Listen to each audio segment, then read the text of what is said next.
Welcome back to the Pennyworth Podcast. We're talking about episode 2 of season 1 of Pennyworth, The Landlord's Daughter, on TV Podcast Industries.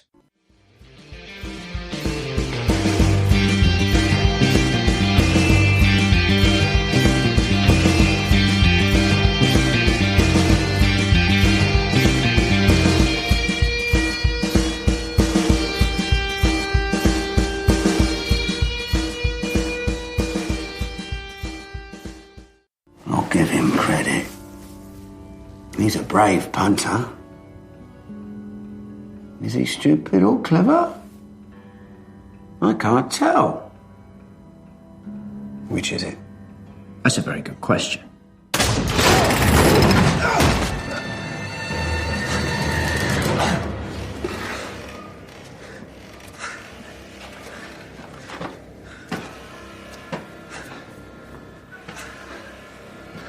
Which is it?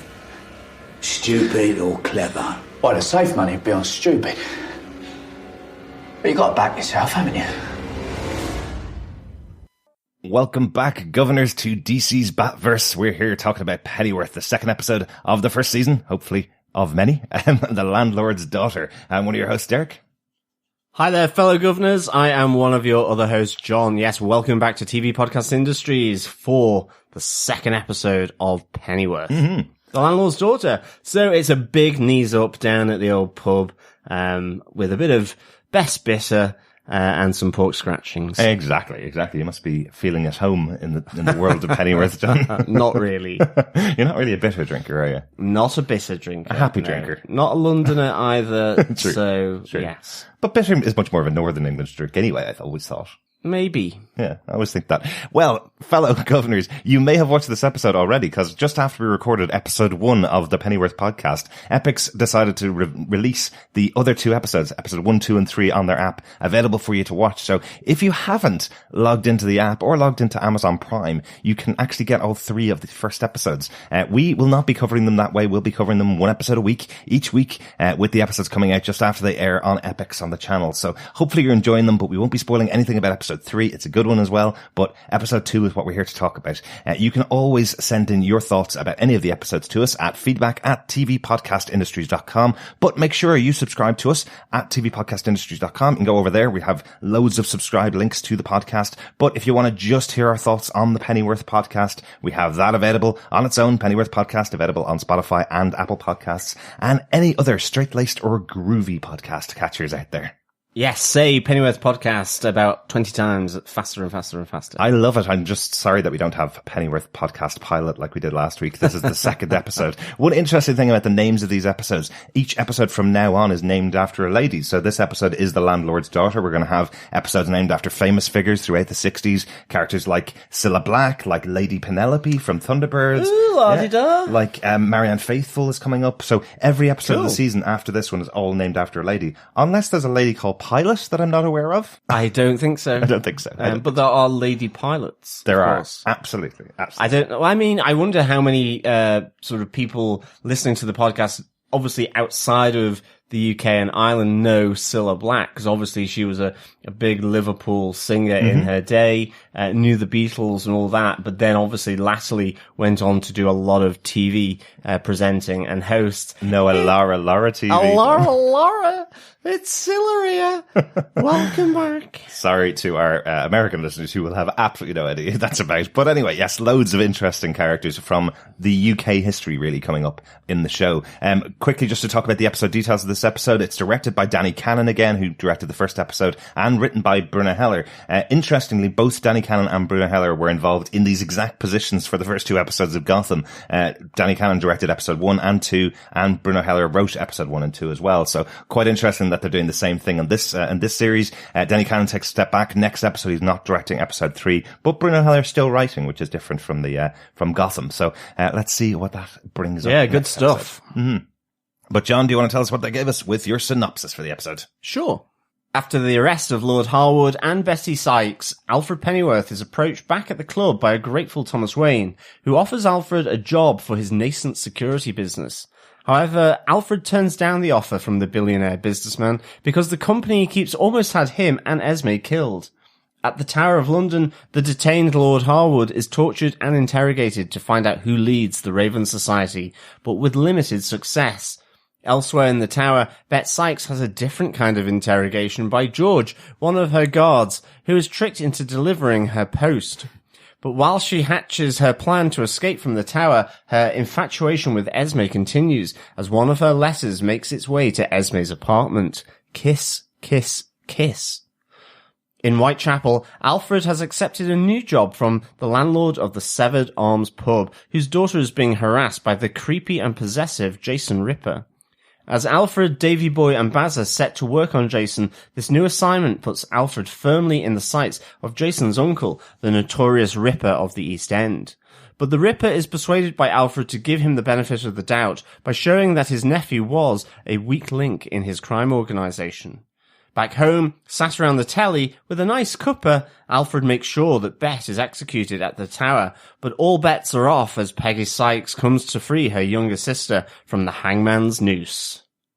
And the gutman's noose as well. Absolutely. I mean, it was hanging and gutting. Yeah, we mentioned in the pilot that we've seen a few of the episodes so far, and they get very violent, and the language is, considerably harsher than in Gotham. This is the episode we were talking about, really. That moment when you see the first person being hanged and then just getting eviscerated on stage in front of a live audience and on television seems like a really far jump from the kind of violence that we saw in Gotham. And it's a really weird thing to think of public executions. I mean, who on earth would want to see that? I know, obviously, executions nowadays, you need a witness or witnesses to make sure that the death has occurred, and that it's all witnessed and so on. But I mean, the idea that you would be tuning in to your Saturday afternoon TV show, sat down with, your hobnobs, your custard creams, and a nice cup of tea, to then watch effectively multiple executions.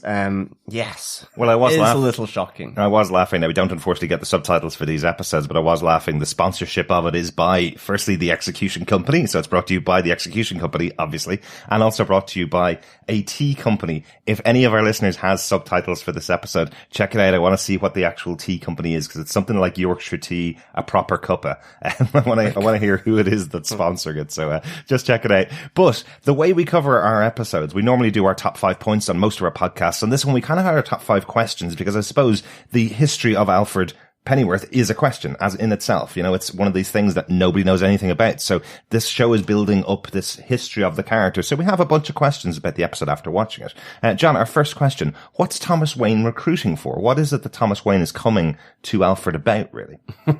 I literally don't know. I suppose Thomas Wayne is not really in this episode, other than right at the beginning where he meets Alfred to offer him this job. Yeah. But Alfred has no idea what the job is, and in fact his refusal of it is not based around the job itself, but it's based around the fact that both himself and Esme almost got killed because of trying to protect Thomas Wayne, and as Alfred says, the company he keeps. So again, it's all still fairly mysterious around Thomas Wayne. Is he a spy? Is he simply there on behalf of Wayne Enterprises as a forensic accountant? What is his role here in London? What is his role back in the US, back in Gotham? Is it this Wayne Enterprise forensic accountant because the fraud has been done through the company? Is it some kind of link to the Court of Owls? Again, I kind of really wonder whether the Raven Society could link in with the Court of Owls. It could be an offshoot, or the non-American. It could be the London version of that, where they have their branch. And of course, it's linked around the Ravens in the Tower of London, I suppose. Possibly, yeah. And the fact that, if they leave, the Tower of London falls. So That's the old myth around it, yeah. That if the Ravens leave, the Tower of London. Yeah, and the crown will fall and all this kind of stuff. Yeah. So I think it's difficult to know still what Thomas Wayne is recruiting for. I suppose for me as well, I think this episode, having Thomas Wayne not really in it that much, was a little bit of a weakness, I thought. At the end of the day, it seems still to be establishing Alfred. And it needs to establish Thomas and Alfred together. It really needs to see Thomas, how he gets inserted into Alfred's life, the ups and downs of that, and how Alfred ultimately becomes a trusted advisor, a trusted key element of the Wayne household. You know, I think despite the title of the show, Pennyworth, it is as much about Thomas Wayne's backstory as it is to do with Pennyworth, because these two, at this moment in time, it's how that they become that partnership that predates Alfred and Batman. Yeah, absolutely. And, you know, as we said on the first episode, Thomas Wayne himself, the actual actor that plays Thomas Wayne, Ben Aldridge, is gold on screen. He's really good having that American presence in this very British show, in this very London show. Works so well. So having the two of them team up together is quite interesting.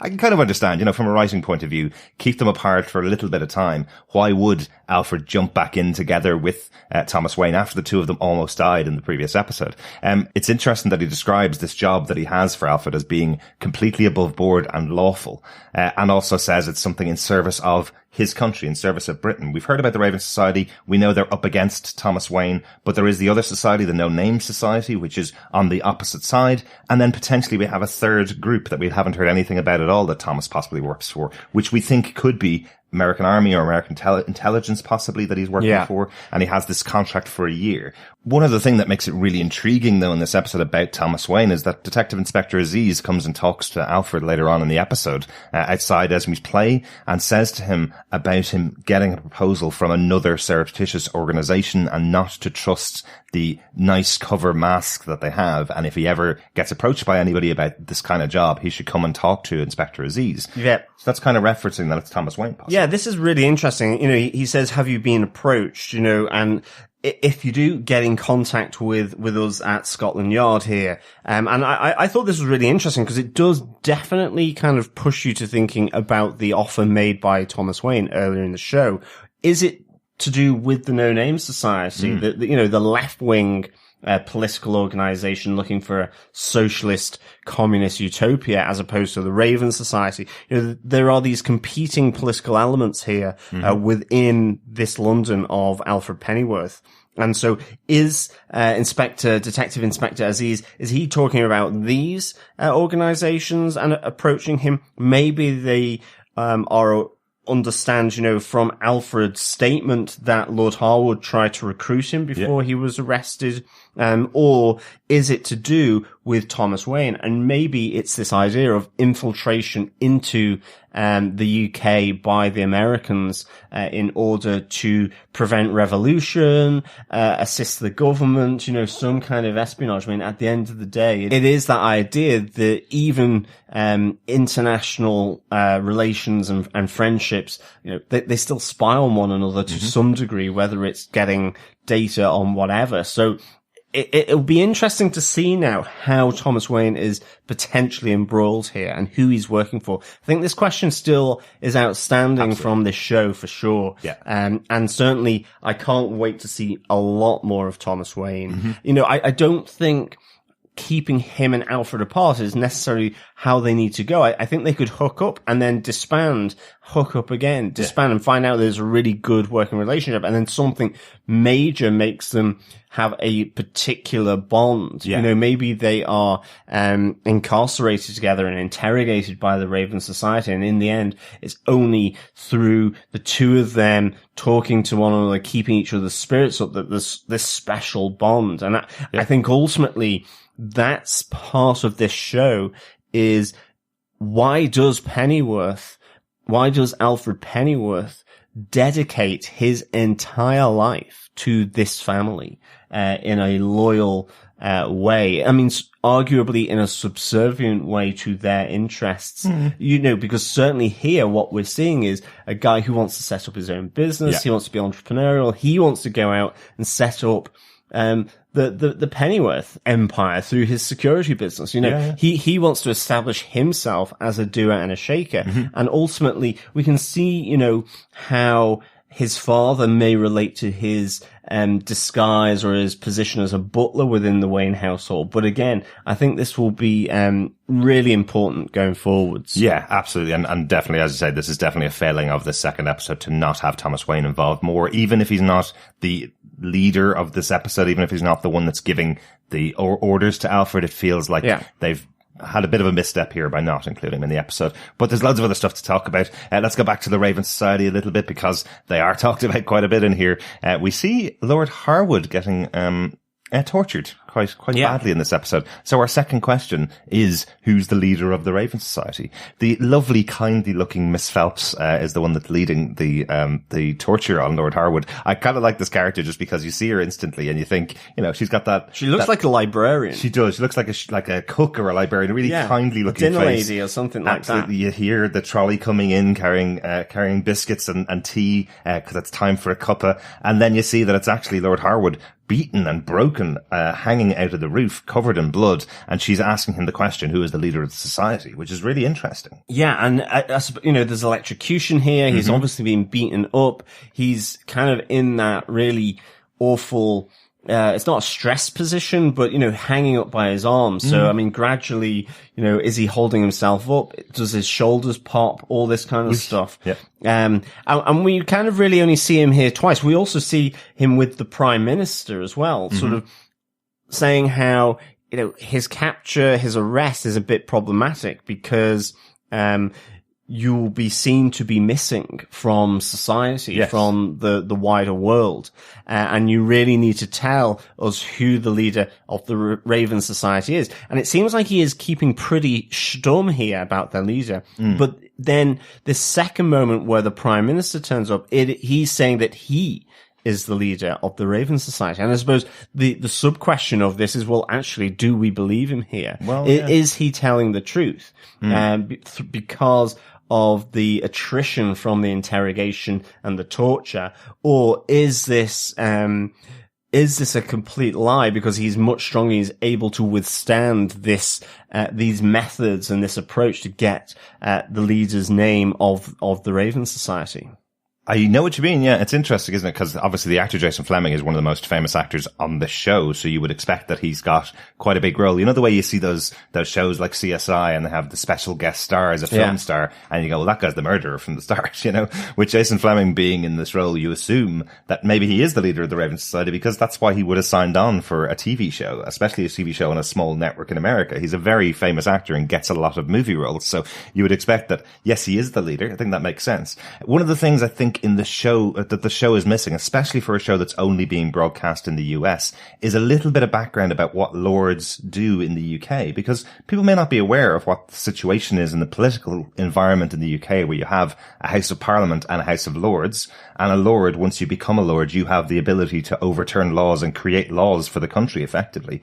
And you're not in an elected position. You can stop laws going through because you're in this house, effectively. So quite a powerful position in the UK. I mean, I wouldn't subscribe totally to that description. I think it's... Well, I'd rather if you explained it then, because that's my understanding. Yeah, no, it is quite complicated, and in some respects, it is for a standalone podcast. But ultimately, the Lords were stripped of their power to block laws. So it's only directly elected members of Parliament that can make laws and write new laws. What the Lords now have is a role of scrutiny, review, and ultimately it has to pass 3 times through both houses, so they can delay it. So they can pass it straight through after its first reading in the House of Lords, or they send it back with proposed amendments. Now, the government of the day can accept them or not, because ultimately, if by the 3rd time it's still this sort of hockey back and forth between the two, then the House of Commons has the right to effectively just push it through. Absolutely. Without the need for the House of Lords. And this change happened because this is what the Lords did with a lot of early labor and social welfare acts that they actually tried to stop them. Yes.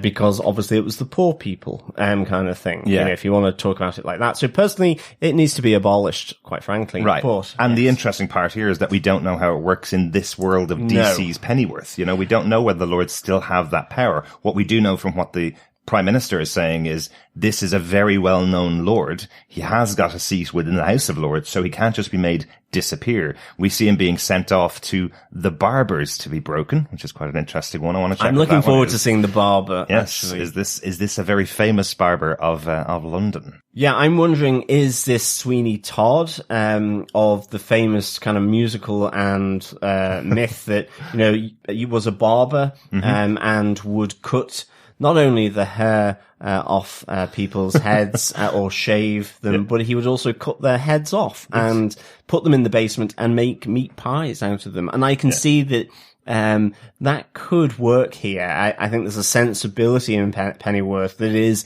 the macabre. Yeah. You know, and I think this is something that could work quite well. So whilst they can't execute the Lord, they can probably mince him up and put him into a nice pie. Maybe, but he is told to keep him alive, so we know he's not going to be killed by the barber. I'm just wondering if this might be a descendant of Sweeney Todd's, possibly, who's more into a bit of torture rather than a bit of butchery, possibly. Yeah, and maybe ultimately is a long-distant cousin of the Todd family in the US who ultimately becomes Nightwing.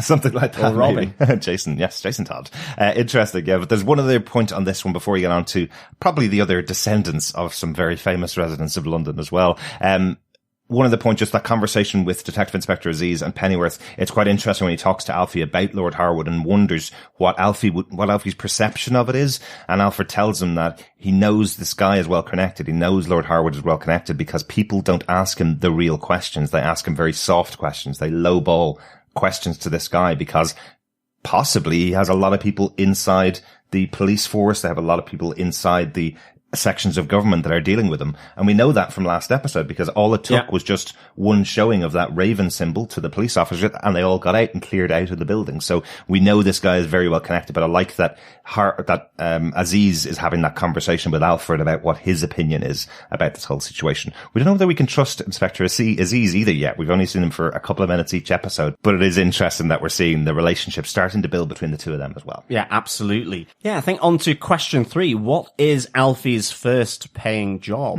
It involves the Severed Arms pub and it involves the landlord's daughter. Yes. The title of this episode. Yes, Sandra is being harassed by a very kind of creepy, misogynistic, possessive, massively possessive, Jason Ripper, who is, a nephew of a Mr. John Ripper, which is this huge kind of gang sort of coming out of a mortuary, I think, in Whitechapel, in and around, the East End. He's kind of a mythical figure. They talk about him as the man from Whitechapel. They don't say his name in proper company kind of thing. And of course, this is very much around Jack the Ripper. Absolutely. Of course. So I quite like the fact that it is, you know, J. Ripper, even though his name is John rather than Jack. And Jason as well. Yeah. And you have Jason, absolutely. So I think, what we see here is Alfie, using this situation where, you know, Sandra's been asked to pull a pint of best bitter by Jason. It's all very creepy. He's kind of like just staring at her. He's wanting to know why she's not smiling. Smile for me, Sandra. All this kind of thing. Pull the pint slowly so I can watch the whole conversation with her where she's going, has someone made you sad? If anybody makes you sad, I'd go mental. If someone hurt you, I would cut him open. All this stuff from Jason where she's just terrified on the other side of the counter opposite him. It's really tough. You know, he's a really exactly. evil guy. Even asking that Sandra is the one to pull the pint rather than her dad and landlord of the Severed Arms. So, you know, this is really Alfred's kind of first paying job. And he's persuaded really by Davy Boy to take it. And I think the good thing here is Alfred utilizes it, it's sort of twofold, really. It's his first paying job, so he gets paid by the pub owner. But because of the nature of the client's security and who they need to be protected from, being the Rippers, it is also a way, because Alfred is absolutely aware of the Ripper family, their reputation precedes them, that this is a chance for him to really kind of set the boards alight with this high profile job, and paying job. Yeah. And I think that's quite nice here, that he's kind of using this, first job, twofold. One, to promote the business further, and also because it's the first job on the books. Absolutely. Anybody getting a little flavour of Peaky Blinders when we saw this episode? I know it's not based in Birmingham, it's based in London, but it's definitely this idea of this gang family who want to take everything they can get in the city. It just really feels like something from Peaky Blinders in this slightly alternate universe as well. I do like that Davy Boy uses the SAS motto, the Quia Vincit, which means who dares wins. I hope I've got my Latin pronunciation correct on that one, but I love that that's what Davy Boy uses to push Alfred into taking the job. You know, it is this point where Alfred is effectively saying he wants to break up with Esme. He feels like he's not going to be able to move out of his parents' house. His business is failing. And Davy Boy's looking at him going, look, I know you don't want to take this really difficult job, but if you don't take it, your business is done and your life is over. You're going to give up on your relationship. You're going to give up on everything. So just do it. Just go out there and do it. It might seem tough, but I believe in you kind of thing, which is a nice little moment from Davy Boy. And to speak to their relationship a bit. Yeah, absolutely. And I think with that job, it is Davy Boy and Bazza then that help him out after Alfred confronts Jason at another time where again, he's trying to creep out poor Sandra. And, you know, they take out Jason's kind of lackeys who's there. And I think it's really good how Alfred, is really kind of measured and at least outwardly calm in his approach to Jason as Bazza and Davy come up behind the rest of the crew, sort of coshing them, knocking them out. Yeah. And capturing Jason and holding him hostage then. Totally agree with you. I absolutely love Jack Bannon's performance in these moments. It really does feel like a young Sean Pertwee. It feels like a young Michael Caine, you know, this proper Alfred that we've seen in the past where he's cheeky. He's definitely standing up for what he believes in and what he knows is right to all of these people who are attacking him. You know, he's not going to back down from a bully like Jason. There's no way. I love the moments in the bar where he's saying to him, I don't care what your mother tells you. That's not the way people should conduct themselves in their life. And then throws a drink in his face to drag him outside with all of his guys. And then standing surrounded by Jason and 5 other guys, he goes to him, this is not going to work out well for you. You have an opportunity here to apologize and leave Sandra alone and get out of here, or else it's all over for you, basically. So setting up what is going to happen. As you say, Baz and Davy Boy take the rest of his crew out and then take Jason hostage. And it gets really interesting from this point onwards, I think. Kind of taking us into our question number 4. Who are the Rippers? Let's take a little step back and talk a little bit about who the Rippers are, I suppose, because the episode opens with them and it really feels like something out of Victorian London. We have these costumes with the top hats and cloaks, which is exactly like the image you always get of Jack the Ripper. Yeah, it's the classic silhouette of the dark figure with the cloak, the cane, and the top hat. You know, you have that in From Hell, the graphic novel about, the Jack the Ripper cases. You've seen it in countless, sort of reimaginings of that case and the murder of the prostitutes in Whitechapel. Absolutely. So and the Phantom Raspberry Blower on the Two Ronnies as well. The Two Ronnies did the classic comedy skit on the Jack the Ripper with the Phantom Raspberry Blower of old London town. There you go. Yeah, really good. But yes, you know, it really harks back to that Victorian era and Jack the Ripper, and we have this long-standing crime family, you know, that has the mortuary as their kind of base of operations. It's interesting because, you know, Jason's uncle, John Ripper, who is the leader of this group, he's obviously dissecting and preparing a body for the morgue, for the funeral, and you know, he does take out a kidney, and he wraps it up in some paper and puts it in a box to send to someone. Exactly. And I'm wondering, is that so that they can then eat it? Is that so that they can make steak and kidney pie? Yeah. Or is this like a trophy or a memento or a warning to someone that they've taken down? There is a moment when John Ripper says something about about this guy that he's cutting up to Alfie. He says something about him not being on the right side of things. And this is what happens, effectively. It's used as a bit of a threat to Alfred. And then he takes the kidney out, saying, kidneys taste great. And you do have that moment where you're thinking, is he about to make Alfred eat this human kidney? Exactly. But it does seem like he's about to put it into a box and send it to the guy's family to show exactly what happens to people that cross the Rippers.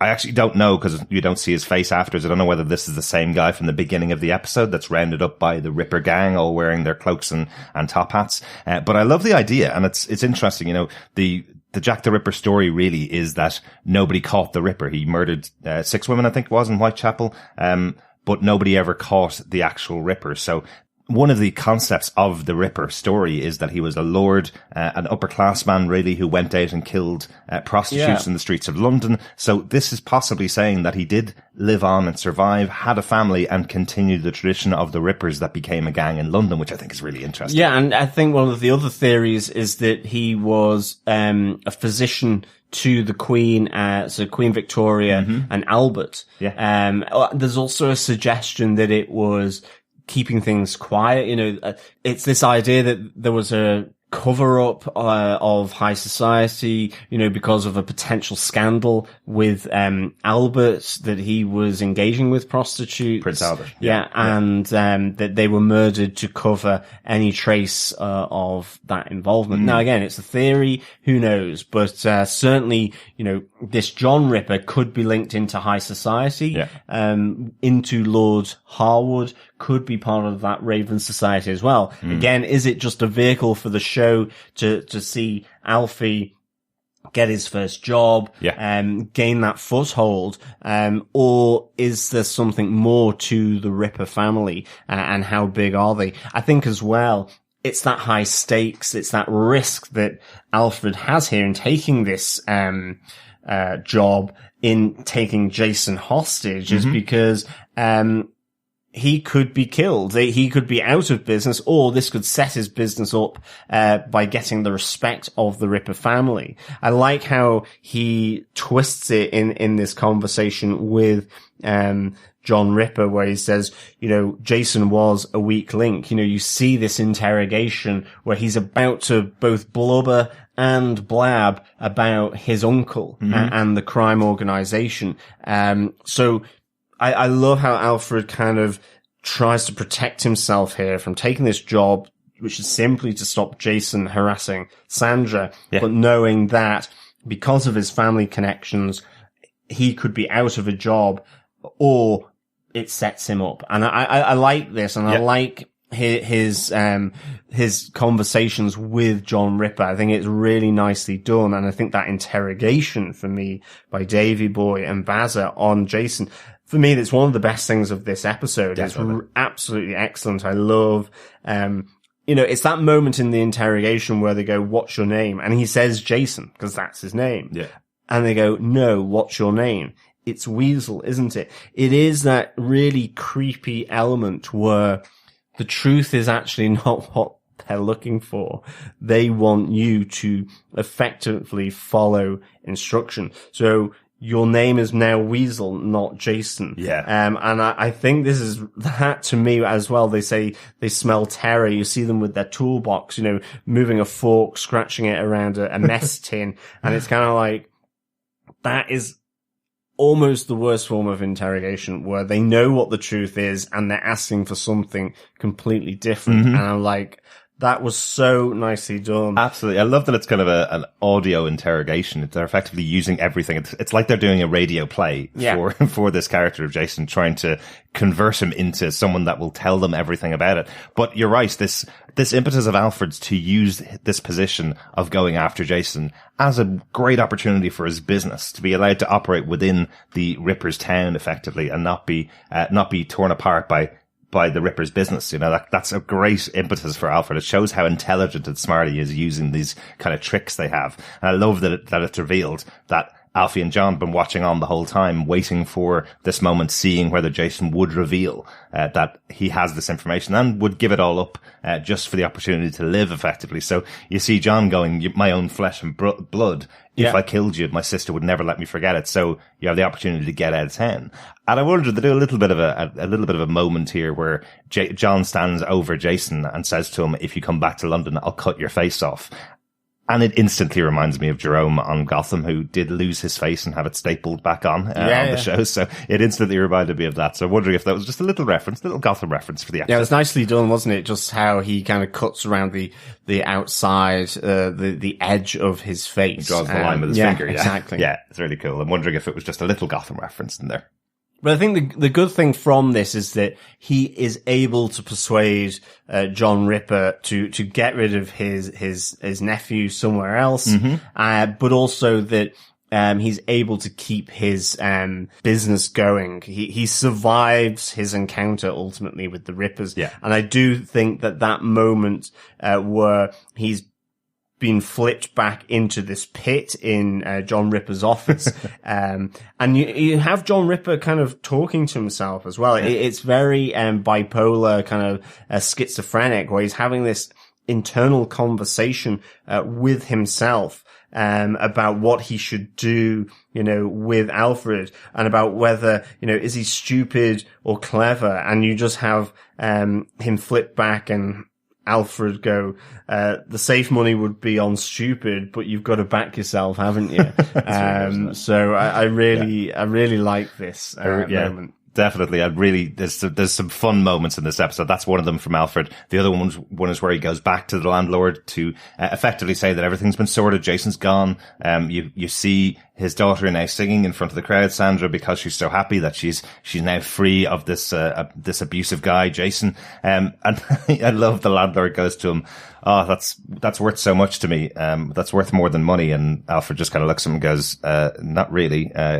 As in, pay me the money that you're supposed to be paying exactly. me. Nice moment. Nice little moments. Let's get on to our final question for the episode, because it's our big character, It's interesting. We talked a little bit in the pilot episode about how the characters are all set up, and the pilot episode was a one and done. It did end with Beth Sykes behind bars and Lord Harwood behind bars, with no real idea that they'd be breaking out in episode 2. So it really gave an opportunity to the writers, to Bruno Heller, to tell this story of Alfred, and then for a studio to look at it and go, this could become a 2-hour movie. We could have another hour of Alfred meeting Thomas Wayne, or we could turn it into a TV series of 10 episodes, which is what they've done, or we could potentially turn it into a long-running series, because there's loads of little strands that you can take. So our final question for this episode is, how did Beth Sykes get out of the tower? Yeah, I mean, again, I completely agree with you here. I think Beth Sykes has this ability to be a great antagonist for Alfred. It could be his Joker, dare I say it. Maybe,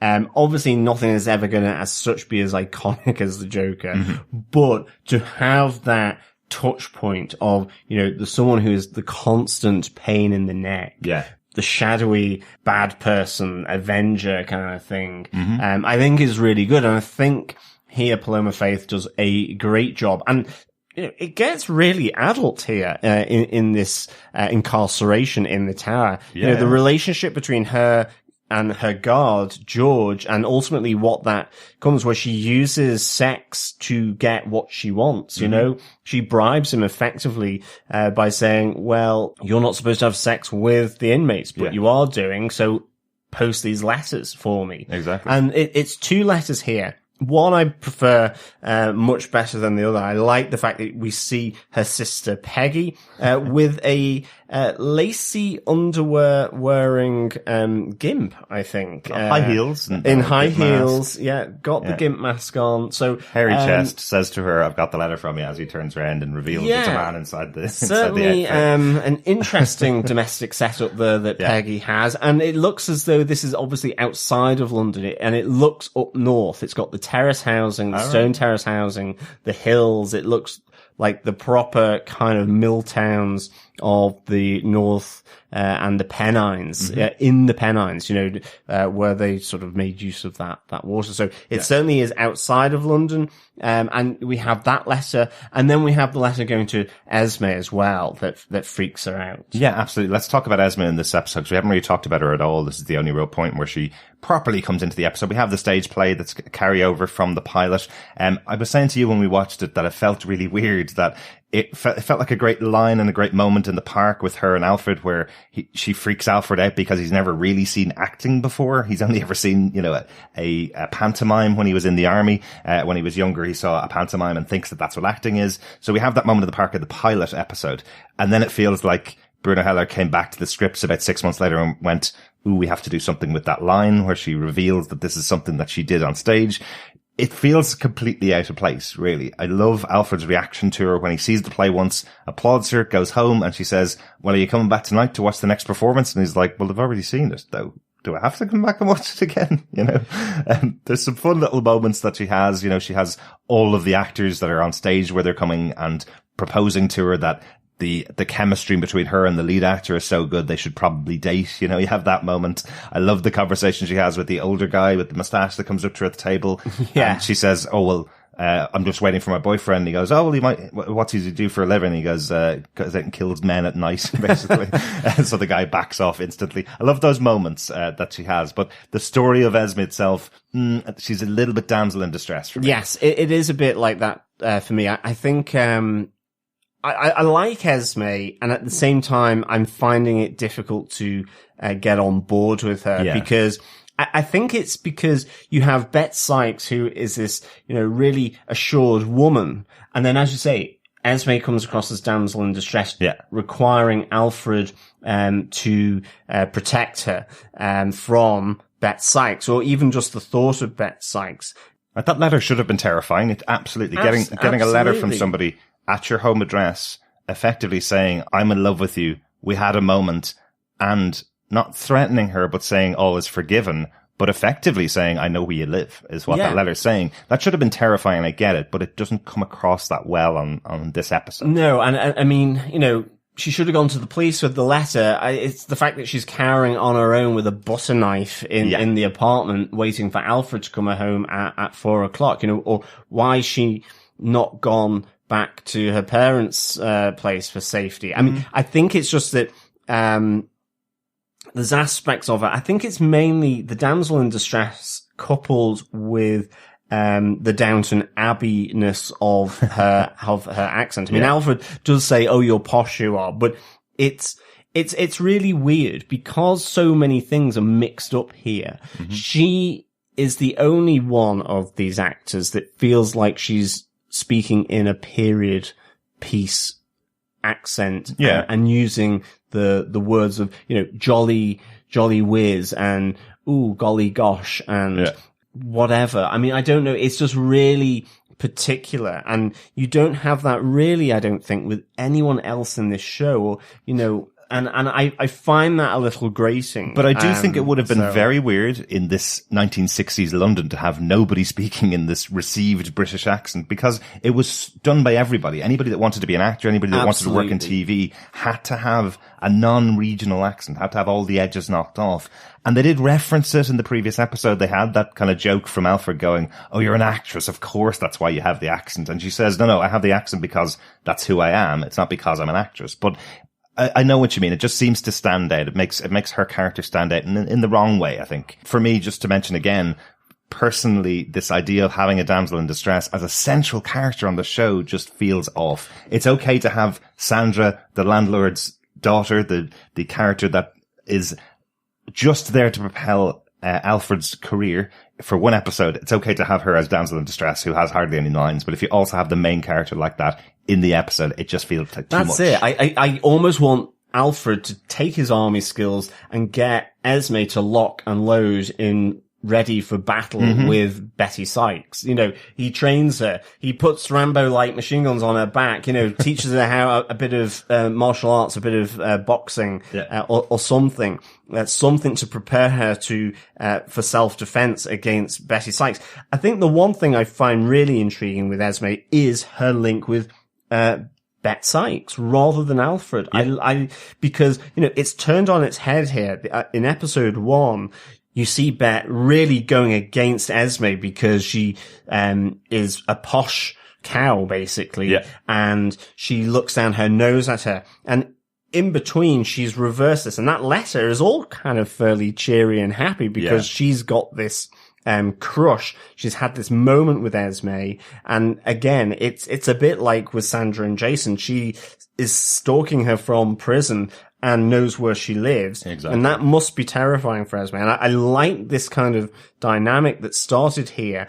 And I'll be interested to see where that goes because it's this doomed, obsessive romance that Bet Sykes is getting into. Mm-hmm. You think of countless horror movies that have done this. Absolutely. And you're kind of like going, okay, I'm really interested to see where this goes. And will it just be Alfred defending her and defeating Bet Sykes, or will it be Alfred absolutely empowering Esme to work with him to protect herself, in the same way as what he does with Bruce Wayne. And I think this is another interesting consistency. What will he do here? And I'm hoping he sets her on a journey to protect herself with him by her side to protect her from Bet Sykes. And that's how I really hope that this plays out. I hope so, yeah, as well, definitely. Just to finish off that point on Esme before we get back to the final question, Alfred does come home and asks Esme to marry him. The reason why this is slightly interesting is because we heard Alfred's mother pushing for it early on.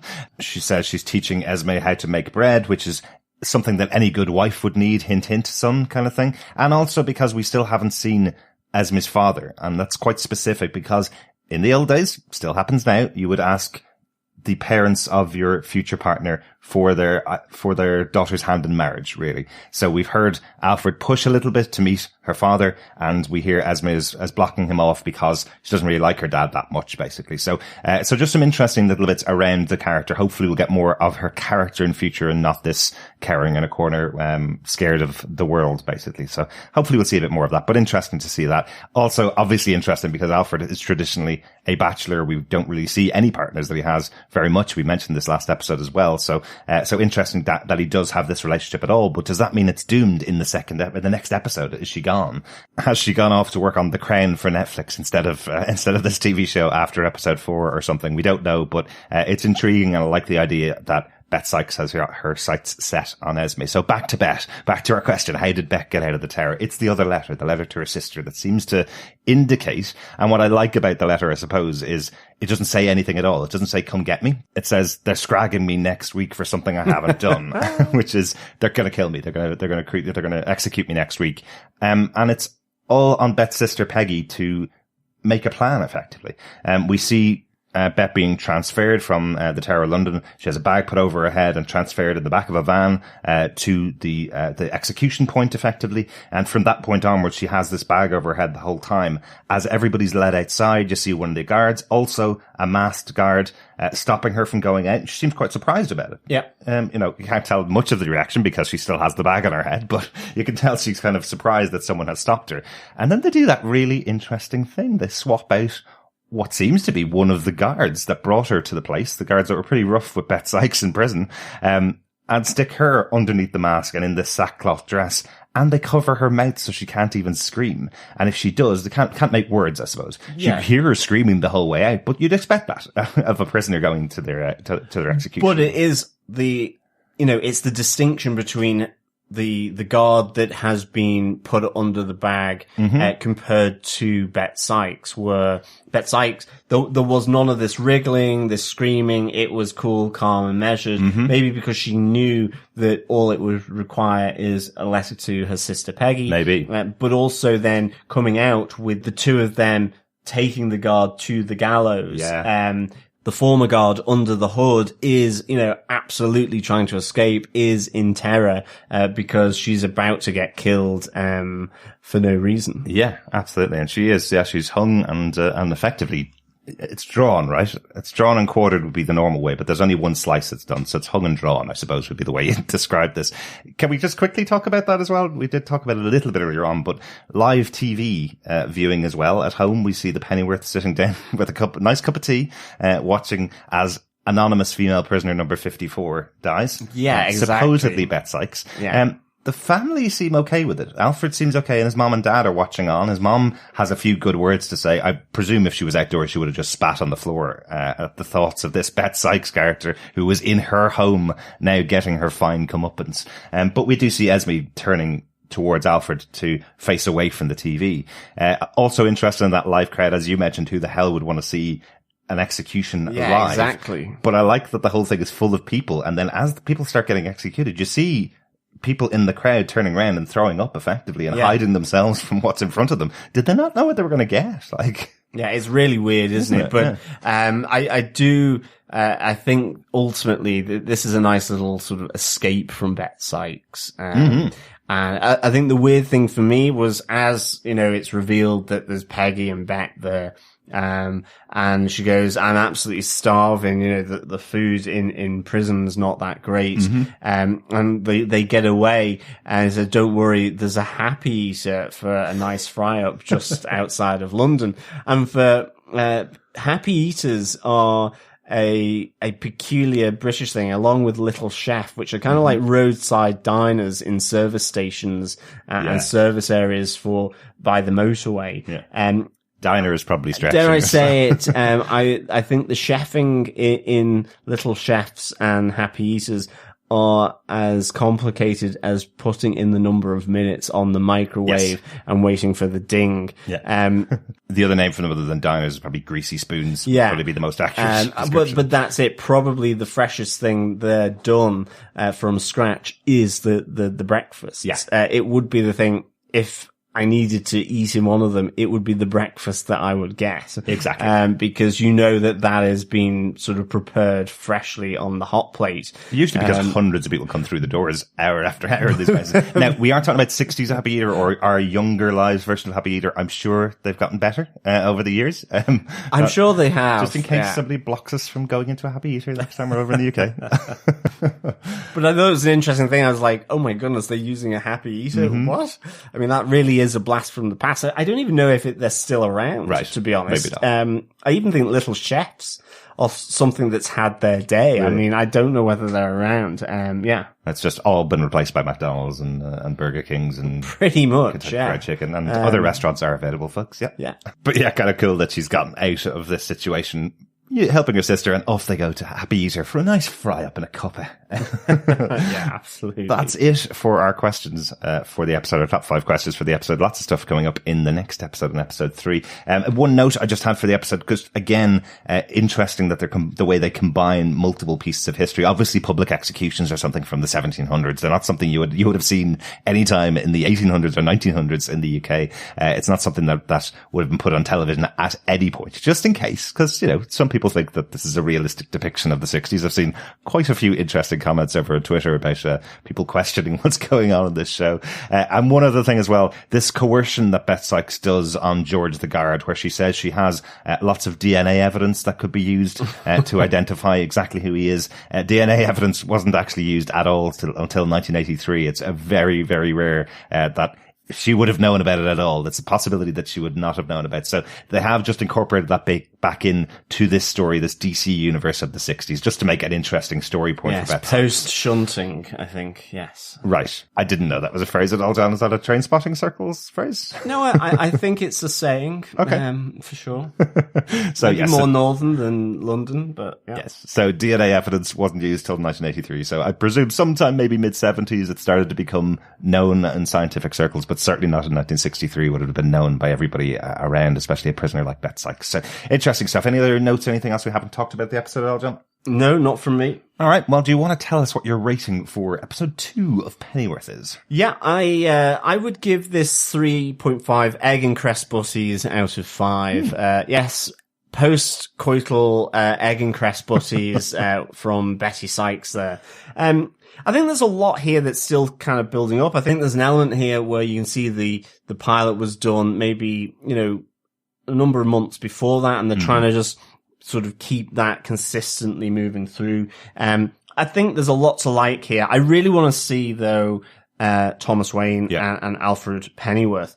I really want to see Esme become empowered by Alfred and not be this damsel in distress. So there's things here that I'm really wanting to see, and I think that's why I'm giving it a conservative mark here, because I think we really need to see Pennyworth and Thomas Wayne begin to have that relationship. And it's nice to see Pennyworth and Esme's relationship as well. But I think what's really intriguing here is Esme's sort of non-consensual relationship with Bet Sykes and how that's treated. I think that could be really important for how Esme as a character evolves and grows within the show, and whether she becomes really significant along with Betty Sykes. And there's a lot I like in here. I'm really enjoying Davy Boy and Bazza. I love their interrogation of Jason with Alfred.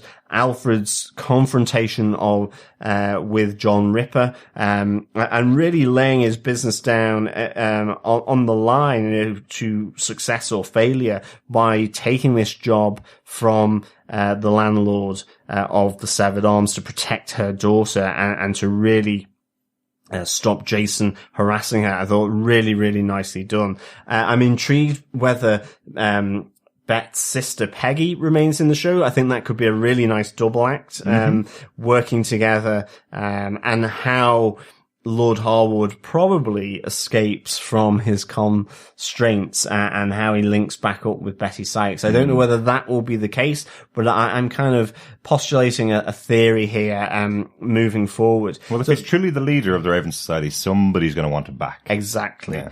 I like how it mixes in the story of Jack the Ripper into this period. Again, this mixing and mashing of different genres, different time periods, is nicely done here by these two, and you can see that as a connection with Gotham for sure. So yeah, I'm really still intrigued with this show. I think they've got to step it up a bit.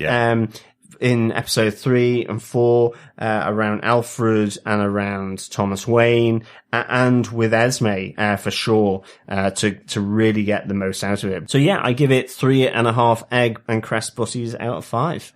Yeah. Only thing for me, I think it's interesting on the second episode of the show. It's only 2 episodes in. There's 10 episodes to go. I don't know whether there's a writer's room on this show or whether it is Bruno Heller being given the full ability to write all 10 episodes of the show. And one thing that is really important about a writer's room is that there's other people there that get to read what you've written and just give some feedback on it and allow you to develop it a bit. I feel like this episode needed just another pass, just another person to have a look over the script and say, maybe this scene needs a little bit more information. Like right now, 2 episodes in, 2 hours into the show, I still actually don't know what the relationship between Bazza, Dave Boy and Pennyworth is. Because it's Pennyworth security. Dave Boy is the one that gets the money from the job that Alfred has done. He gets half of the money. Bazza and Dave Boy were the 2 people that were doing the interrogation on Jason. But did they work? Did they both work for Alfred or not? I don't really know. Are they just helping him out because they used to be in the army together? You know, it feels like a really weird thing, but it would take one line of dialogue. It would take an office where they're all set up and the guys are manning the phones for one scene. You know, it's all it takes. But it feels like this could have been sorted in just a quick other pass, just to say, maybe we need to expand on this a little bit, you know? So it's still intriguing. It's still intriguing as a show, and it's definitely going in the right way. I'm interested that Bruno Heller is writing episode 3 as well. He didn't do that on Gotham. Somebody else came in, and it was the worst episode in the entire run of Gotham. I don't want to repeat which episode it was, but it was the worst episode in the run of Gotham. I'm hoping episode 3 of this show, which is called Martha Kane. So it will feature, hopefully, Thomas Wayne meeting the future Martha Wayne. So we have heard mention of her in the first episode. His mother talks about her on the phone to Thomas Wayne. So hopefully we'll get to see her. They have some pre-existing relationship, but hopefully we'll get to see her in the next episode. But let's get on to our Royal Mail section, on to feedback for this episode. Before you go, be a love. Put stamps on them. Pop them in a letterbox for me. You know I can't do that. You can. First piece of feedback came in by email from Adam. He says, "Hi guys, I'm a fairly new listener. I started on Good Omens and then Jessica Jones season 3, now Pennyworth and The Boys. I liked episode 1 of Pennyworth for the most part. My only concern for future episodes is that it seems like it might fall into this both sides-isms that seems to be prevalent right now with a lot of centrists and conservatives. The false equivalence idea that socialists are as bad as fascists, or that anti-fascists are as bad as fascists, etc. Despite the fact they have not killed anyone and the vast majority of domestic terrorist acts in the US have come from right-wingers in recent years, I realise I'm getting pretty political, but the show seems like it's going that way and seems like it's a pretty relevant topic for the episode. Hopefully the show doesn't take this stance. Even if it's a fictional universe, it obviously doesn't mean it's not saying something. Oftentimes, people want to dismiss political criticism because it's fiction. As it is fiction, it can't reflect real life or can't be making a political statement, whether intentional or not. Anyway, I hope my worry is nothing, and it doesn't go that route. Enjoy your podcasts. Take care, Adam." Interesting point, Adam. Yeah, I know this concept that you're talking about where effectively it's all just dropped lines in the episode. We're not getting in depth into the political ideals of the Raven Society or the No Name Society. And remember, the conversation you're actually talking about is coming from the Prime Minister. And what the Prime Minister is all about in this show, this drug-taking dude who's got effectively a hooker in his room and he's talking to her while snorting coke and going, well, on one side I've got the fascists and on the other side I've got the socialists, and all they want to do is take down the government and set up their own government. But remember, that's just the simplistic idea of this Prime Minister who just doesn't want his government to come to an end. So I think we'll see much more about the Raven Society in future and see much more about their beliefs and what it is they want to do. It seems like they're on the side of the Queen, even though the Queen doesn't know they exist, as we found out in the pilot episode. But I'm sure we're going to get into much more discussions about it.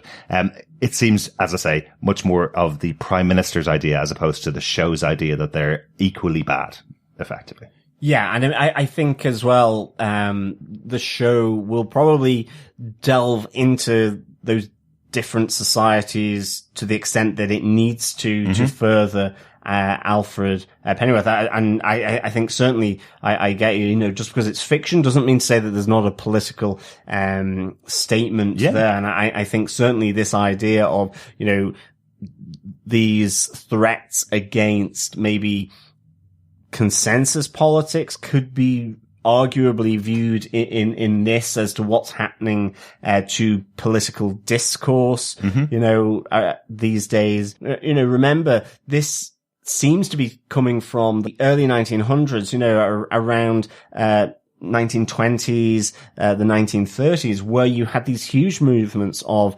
right-wing and left-wing politics vying for supremacy in Europe. You had things, nation building, much bigger changes in sort of the country's borders on the map, which ultimately led in Europe to First and Second World Wars.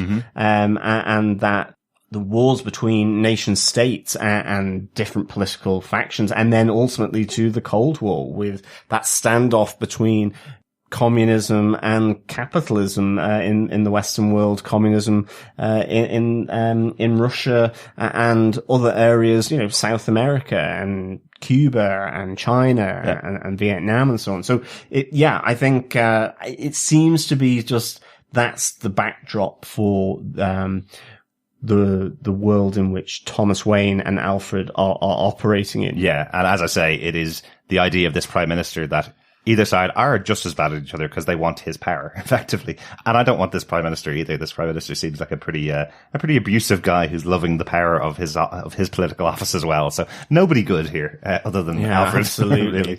But thank you so much, Adam, thanks for listening that. to the podcast as well. Yeah, remember everyone, just like Adam, you can also check out Good Omens if you are into Terry Pratchett and Neil Gaiman. Their classic book, again, it was on Amazon Prime. And of course, Jessica Jones and the Marvel Netflix shows as well. Yeah. So please listen if you want to listen to a good discussion about all things Marvel Netflix and all things Good Omens. Yes. And The Boys, which we're also covering weekly. New episodes out every Wednesday on that one. We have another email as well. Yes. Teresa says, holy public hanging and disembowelment, Batman. The writers aren't messing around going back to the 13th century for public execution and shown on TV. I wasn't expecting that, but it's great writing. I had a feeling when they were taking the prisoners to be hung, leaving Bet behind, meant that she would escape. She is a great manipulator. She knew just what to say to have her sister break her out.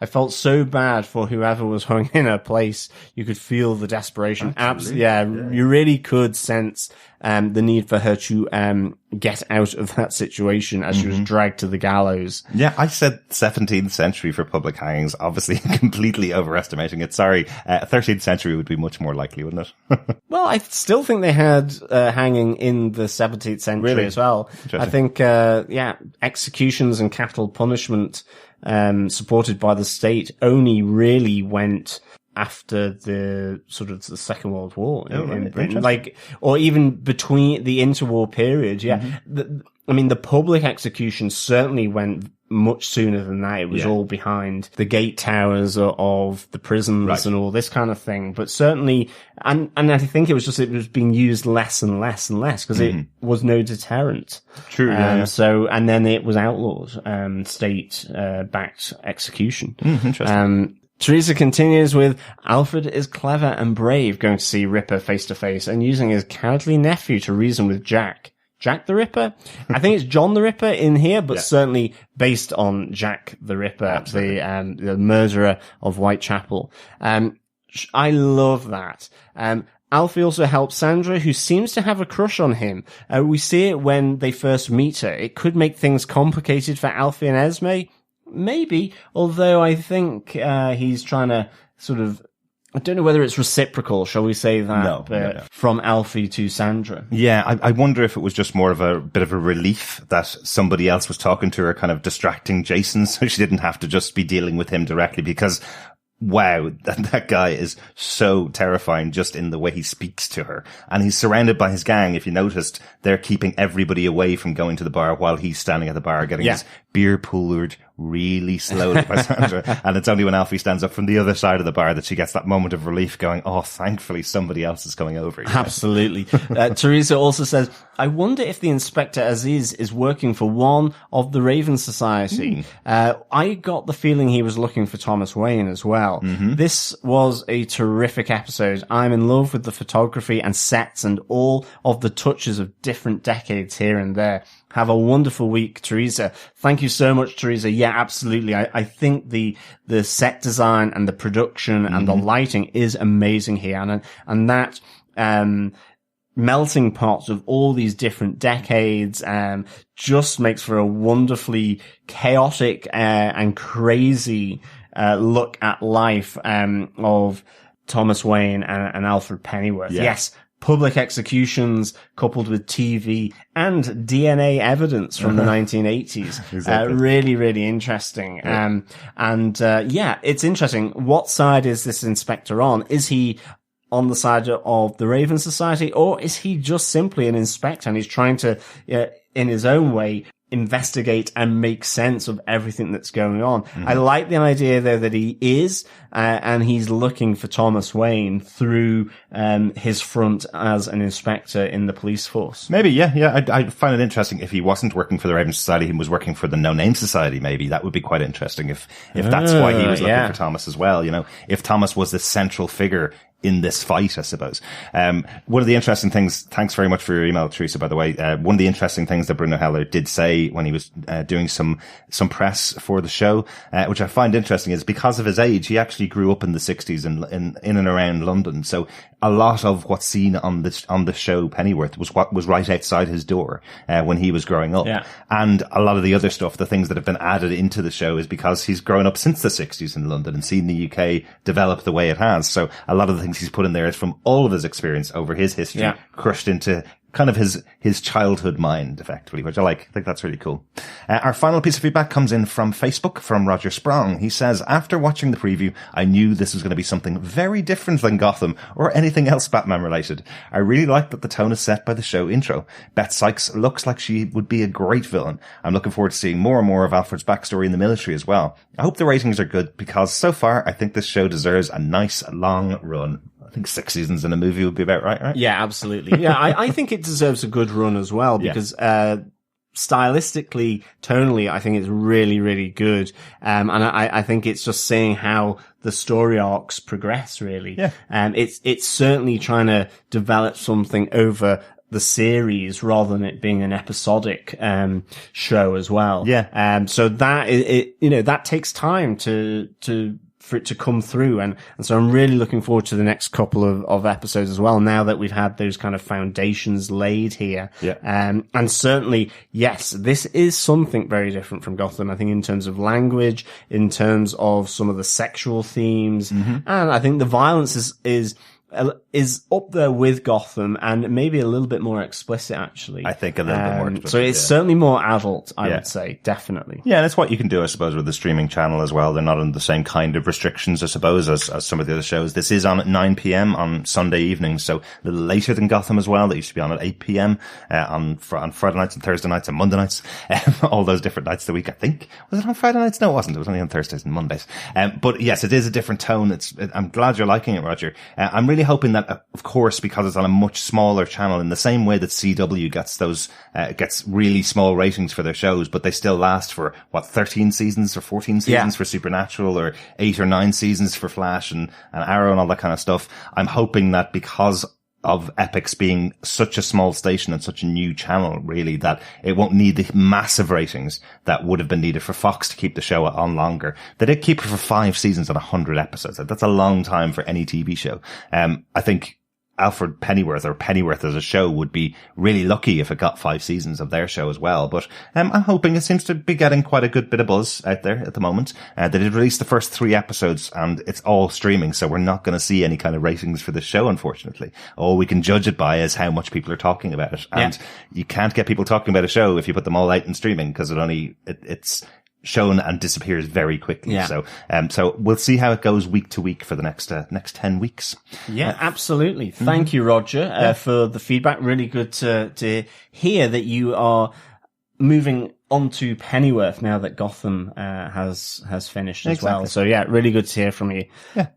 Thanks so much for sending in all the feedback to us. You can join us over on our Facebook group. We have still kept open our Facebook group. So facebook.com/groups/Gotham TV podcast. You can find it over there if you want to come and join us for these episodes of Pennyworth. You can also join us on our Facebook page, which is facebook.com/TV podcast industries, where we're talking about things like The Boys and Pennyworth, both of those shows that we're covering. But make sure you subscribe to the podcast as well. Yes, just search TV Podcast Industries on any good or evil podcast catcher, or your favorite podcast catcher. It could be Spotify, Apple Podcasts, Stitcher, Player FM, or Google Podcasts as well. Yeah. Any straight-laced or groovy podcast catcher? Sorry, I keep forgetting that one. Straight-laced or groovy baby podcasts. Exactly. Yeah. Remember, sharing the love is to share the podcast. Exactly. And we'll be back next Monday, with our review of the next episode of Pennyworth episode 3, as another famous Gotham resident arrives in the form of Martha Kane. Yes. If you haven't seen that episode, you can watch it now on the Epix HD app or on Amazon Prime in the US. We'll be watching it next week as it comes out on the show, and we'll have our episode out just after that. Thanks very much for joining us. We'll talk to you again next time. Yeah, thank you so much. It's a pleasure speaking with you. Yeah, I'm off to watch some public executions on Sunday afternoon TV. I'm going to have a bit of egg and cress butties and a few bickies as well. Make sure you have a nice cuppa. And a nice cuppa as well. And maybe a pint of best. After that dreadful sounding mixture of foods, we'll be back to speak with you again. Who says British people don't know cuisine? Exactly. Eccles cakes. Yum, yum, yum. Or should I say, kiss, kiss, kiss. Bye.